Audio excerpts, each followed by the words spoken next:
आणि पोलीस महासंचालकांच्या भेटीनंतर रोहित पवार बोलतात, पाहूया. आम्हाला काय आईस्क्रीम खायला देतात काय? नाही विद्यार्थी आशा ते लिडके परवा ते बस का हे थांबे 2 मिनिटं. हॅलो पकडला अक्षय. नाही हे रोहन ऑडिओ घे दादा. तुम्ही आज डीजी ऑफिसमध्ये आला, महासंचालकांची भेट घेतली. खरं तर एफआयआर जो आहे कर्नाटकमध्ये दाखल झाला होता, मुंबई ट्रान्सफर केल्यानंतर नेमकी काय आतापर्यंत चौकशीने काय माहिती दिली आहे का? एक तर आयजी साहेबांना आम्ही सर्व जाऊन भेटलो, डीजी साहेबांना, आणि डीजी साहेबांना भेटल्यानंतर एक तर पुरी केस त्यांना कमी वेळामध्ये सांगण्याचा प्रयत्न त्या ठिकाणी आम्ही सर्वांनी केला. आणि तो करत असताना अधिवेशनामध्ये काय झालं हे त्यांना माहीत होतं, कारण का डीजीपी साहेब स्वतः अधिवेशनामध्ये उपस्थित होते. जेव्हा मी प्रश्न उपस्थित करत होतो, सीएम साहेब जेव्हा उत्तर देत होते, आणि त्यांना मी प्रश्न हाच केला की एफआयआर जो कर्नाटकाकडनं आपल्याकडे पाठवण्यात आलेला आहे तो तुम्ही बारामतीला पाठवलेला आहे का सीआयडीकडे पाठवलेला आहे. कारण का अधिवेशनामध्ये उत्तर देत असताना सीएम साहेबांनी तो सीआयडीकडे आम्ही पाठवू असं सांगितलं होतं. त्यांनी आम्हाला सांगितलं की आम्ही तो सीआयडीकडे पाठवलेला आहे. पण बोलत असताना आम्ही म्हणालो की त्याची एन्क्वायरी नाही तर त्याचा तपास कशा पद्धतीने त्या ठिकाणी होणार. ते म्हणले तपास हा तसं बघितलं तर नंतर होत असतो, आधी आपल्याला त्याची शहानिशा त्या ठिकाणी करावी लागते. त्यामुळे कुठेतरी तो जो एफआयआर आलेला आहे तो आम्ही सीआयडीकडे पाठवून त्याची एक प्रॉपर एन्क्वायरी त्या ठिकाणी आम्ही करू. आणि मग एन्क्वायरी झाल्यानंतर त्याच्यामध्ये काय आम्हाला गोष्टी सापडतायत त्याच्यावर आम्ही पुढे जाऊन त्या बाबतीत काय करायचं असं त्या ठिकाणी ठरवू, असं तरी त्यांनी तिथं सांगितलं. म्हणजे आमची जी अपेक्षा होती की एफआयआर हा स्वीकारला गेला पाहिजे, एक्सेप्ट झाला पाहिजे, तसं काय झालेलं दिसत नाही.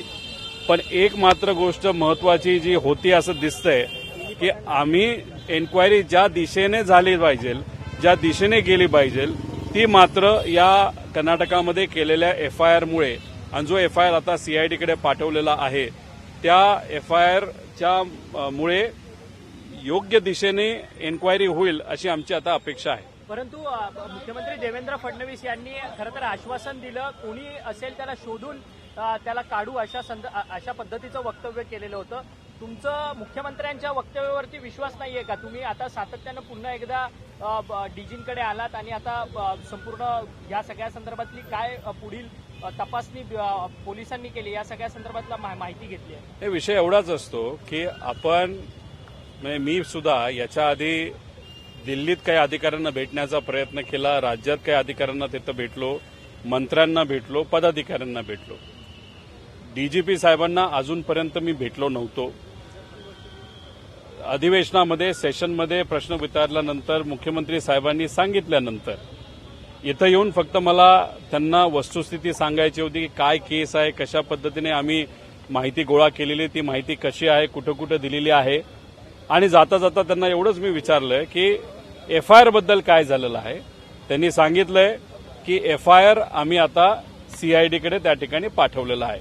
एक गोष्ट महत्वाची अशी आहे की याच्या आधी रोज नाही तर दिवसाआड मी प्रेस कॉन्फरन्स घेत होतो, लोकांसमोर माहिती आणत होतो तुमच्या माध्यमातून. आता एफआयआर होणं हे आमच्यासाठी महत्वाचं होतं, तो झालेला आहे. त्यामुळे बरेच दिवस मी या विषयावर कुठं बोललेलो त्या ठिकाणी आपलं दिसलं नाही. पण त्याचा अर्थ आम्ही शांत आहोत, म्हणजे आम्ही पाठपुरावा बंद केलाय असं मात्र नाही. जिथं कुठं लागेल तिथं आम्ही पाठपुरावा करत राहू. आमच्याकडे जी कुठली माहिती मिळेल ती माहिती त्या त्या अधिकाऱ्याला, त्या त्या विभागाला तिथं आम्ही देत राहू. परंतु क्रिमिनल अँगलने या सगळ्या विमान अपघाताचा तपास होणार आहे का? त्या सगळ्या संदर्भात डीजींशी काही चर्चा झाली? डीजींनी काय उत्तरं दिली? हे बघा, पूर्वी एडीआर जो आहे म्हणजे ऍक्सिडेंटल डेथ रिपोर्ट, तो रिपोर्ट असा असतो की ऍक्सिडेंट झाल्यानंतर माणूस कशामुळे, माणसाचा मृत्यू कशामुळे झाला याच्यावर तो एडीआर काढला जातो, त्याच्यावर तपास चालू होता. आता हा एफआयआर झाल्यामुळे या इन्व्हेस्टिगेशनला, या तपासाला कुठेतरी आता दिशा त्या ठिकाणी मिळालेली आहे. म्हणजे आम्ही जो एफआयआर केलेला आहे त्या एफआयआरवर त्यांना काम करावं लागेल. त्या एफआयआरच्या खोलामध्ये त्यांना जावं लागेल. आम्ही ज्या काही गोष्टी त्याच्यामध्ये सांगितल्या त्याचा योग्य असं अभ्यास त्यांना त्या ठिकाणी करावा लागेल आणि मगच इन्व्हेस्टिगेशन संपेल. जर या विषयावर, या एफआयआरवर त्यांनी कामच नाही केलं आणि नुसतंच दुसऱ्या दिशेने इन्व्हेस्टिगेशन नेलं तर ते योग्य राहणार नाही हे त्यांना सुद्धा त्या ठिकाणी माहिती. त्यामुळे एफआयआर केल्यामुळे या इन्व्हेस्टिगेशनला, या तपासाला कुठेतरी एक दिशा मिळाली, एवढंच या ठिकाणी मी आपल्या सर्वांसमोर सांगतो. खरं तर